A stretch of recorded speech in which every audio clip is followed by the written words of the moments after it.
السلام علیکم ورحمۃ اللہ وبرکاتہ۔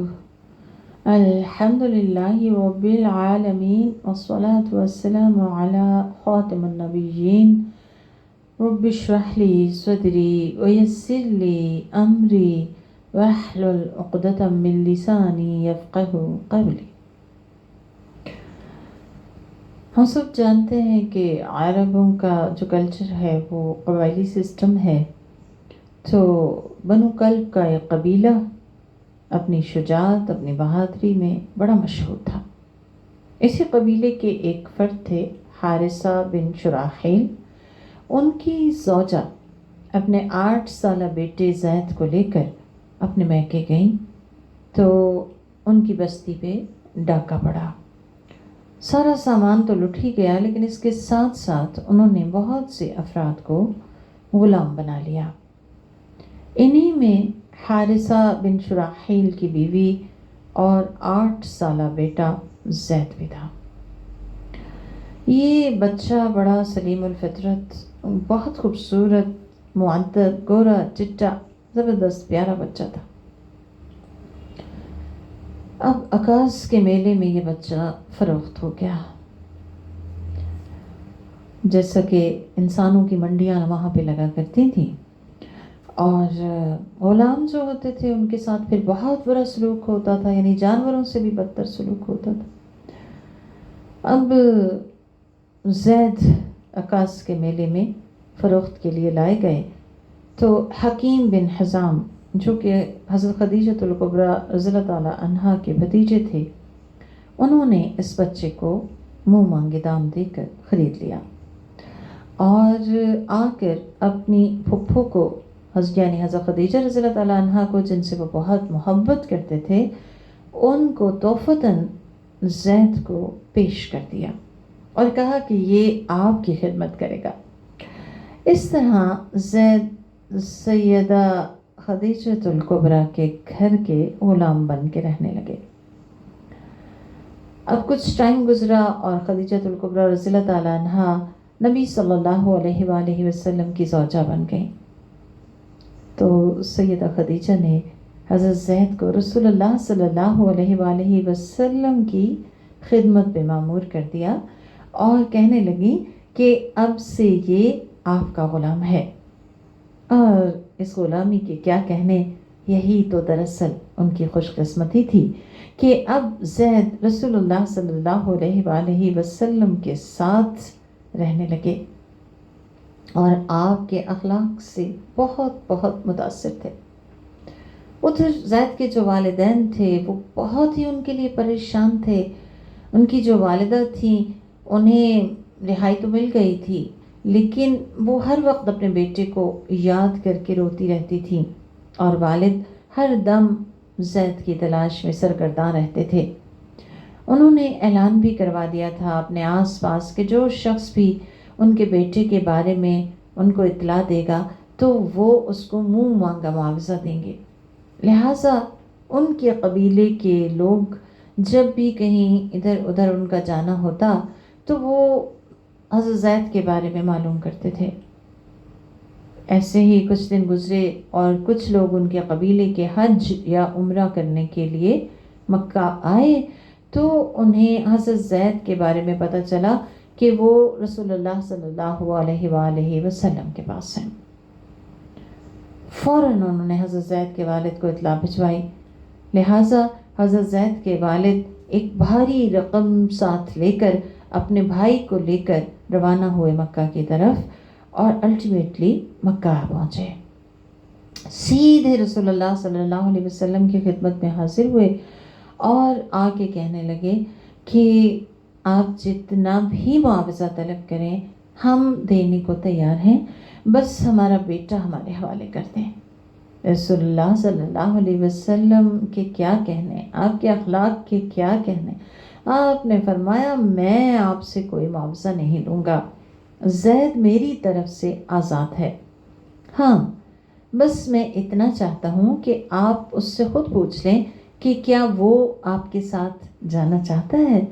اگر وہ آپ کے ساتھ جانا چاہتا ہے تو مجھے کوئی بھی اعتراض نہیں، میں آزادی کا اختیار زید کو دیتا ہوں۔ لیکن اگر وہ نہ جانا چاہے تو پھر آپ اسے چھوڑ دیجیے گا۔ اب حارثہ اور ان کے بھائی کہنے لگے کہ اس سے زیادہ انصاف کی بات کیا ہو سکتی ہے؟ ظاہر ہے انہیں یقین تھا کہ یہ کیسے ہو سکتا ہے کہ ہمارا بچہ ہمارے ساتھ نہ جانا چاہے اور آزادی پہ غلامی کو ترجیح دے اور غیروں کے پاس رہے۔ لہٰذا انہوں نے اللہ کے رسول کا شکریہ ادا کیا اور اس کے ساتھ ہی زید کو بلوایا گیا۔ ان سے ان کے والد اور چچا کہنے لگے چلو چلو تمہیں آزادی کا پروانہ بھی مل چکا ہے اور ہم تمہیں لینے آئے ہیں۔ ادھر زید کے دل کا حال یہ تھا کہ رسول اللہ کی قربت کی لذت نے انہیں اپنا اسیر کر رکھا تھا۔ وہ کہنے لگے میں تو یہیں رسول اللہ صلی اللہ علیہ وسلم کے قدموں میں زندگی گزارنا چاہتا ہوں، میں آپ کے ساتھ نہیں جاؤں گا۔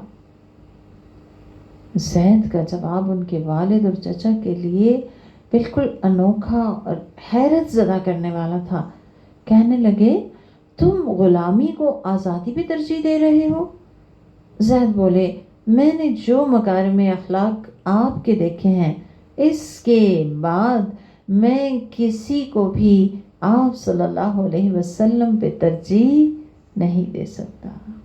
اب دیکھیں یہ ہے وہ محبت جس کا تقاضا ہر اس شخص سے ہے جو ایمان کا دعویٰ کرتا ہے، ہر اس شخص سے جو کلمہ گو ہے، اس سے یہ محبت ریکوائرڈ ہے کہ آپ صلی اللہ علیہ وسلم کی محبت، اللہ سبحانہ وتعالیٰ کی محبت کے بعد ہر محبت سے بڑھ کے عزیز تر اور ترجیحی ہو جائے، اور ساری جتنی بھی محبتیں ہیں وہ اس محبت کے تابع ہو جائیں، اور تاکہ جب کبھی بھی زندگی میں کوئی ایسا موقع آئے کہ دو میں سے ایک محبت کو اختیار کرنا ہو، ایک طرف رسول کی محبت ہو اور ایک طرف باقی محبتیں ہوں جو کہ نیچرلی انسان کے اندر ہیں، ماں باپ کی محبت ہے، بیوی کی محبت ہے، بہن بھائیوں کی محبت ہے، تو انسان نبی کی محبت کو اولیت دے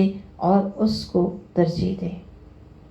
نبی کی محبت بڑی چیز ہے، خدا دے یہ دولت بڑی چیز ہے، کیونکہ آپ صلی اللہ علیہ وسلم نے فرمایا تھا کہ اللہ کی قسم تم اس وقت تک مومن ہو ہی نہیں سکتے جب تک کہ میں تمہیں تمہاری اپنی جان، تمہارے مال، تمہاری عزت، تمہاری ماں باپ، اولاد اور دنیا کی ہر چیز سے زیادہ محبوب نہ ہو جاؤں۔ کیونکہ جب اس لیول کی محبت انسان کے اندر سرایت کر جاتی ہے تبھی وہ دراصل ایمان کے نور سے منور ہو جاتا ہے، تبھی تو اس کو اطاعت اور اتباع رسول میں مزہ آنے لگتا ہے، اور پھر اس محبت کا فائدہ دنیا میں انسان کو ہدایت کی صورت میں ملتا ہے اور آخرت میں رسول اللہ کی رفاقت کی صورت میں ملے گا۔ سیدنا علی رضی اللہ تعالیٰ عنہ سے کسی نے پوچھا تھا کہ آپ کی محبت رسول اللہ سے کیسی ہے یا کیسی تھی، تو کہ فرمانے لگے اللہ کی قسم مجھے رسول اللہ صلی اللہ علیہ وسلم اپنے ماں باپ، اپنے مال اور اولاد ہر چیز سے زیادہ محبوب ہیں، اور اس سے بھی زیادہ محبوب ہیں جتنا شدید پیاس کے وقت ٹھنڈا پانی۔ تو محبت رسول لازم ہے، ایمان کا تقاضا ہے، لیکن محبت کے لیے لازم ہے کہ ہم رسول اللہ صلی اللہ علیہ وسلم کے بارے میں جانیں، آپ کے اقوال، آپ کے افعال، آپ کی پسند ناپسند، آپ کی زندگی، آپ کی سیرہ، اور پھر ہم نیت کریں کہ ہم خود کو اپنے محبوب رسول کے رنگ میں ڈھال لیں گے۔ اللہ تعالیٰ فرماتے ہیں لَقَدْ كَانَ لَكُمْ فِي رَسُولِ اللَّهِ أُسْوَةٌ حَسَنَةٌ، تمہارے لیے رسول کی زندگی میں اسوہ حسنہ ہے۔ بہرحال واقعہ حضرت زید کا تھا۔ اس فیصلے کے بعد جو کہ حضرت زید نے خود کیا تھا، آپ صلی اللہ علیہ وآلہ وسلم ان کو لے کر بیت اللہ گئے آپ محبتوں کا کیسے مان رکھتے تھے وہ دیکھیں۔ وہاں پہ قریش کے اکابر بیٹھے ہوئے تھے، آپ صلی اللہ علیہ وسلم نے اپنے ہاتھوں میں زید کا ہاتھ پکڑا، آپ نے لوگوں کو مخاطب کر کے کہا آج سے زید میرا بیٹا ہے، غلام نہیں۔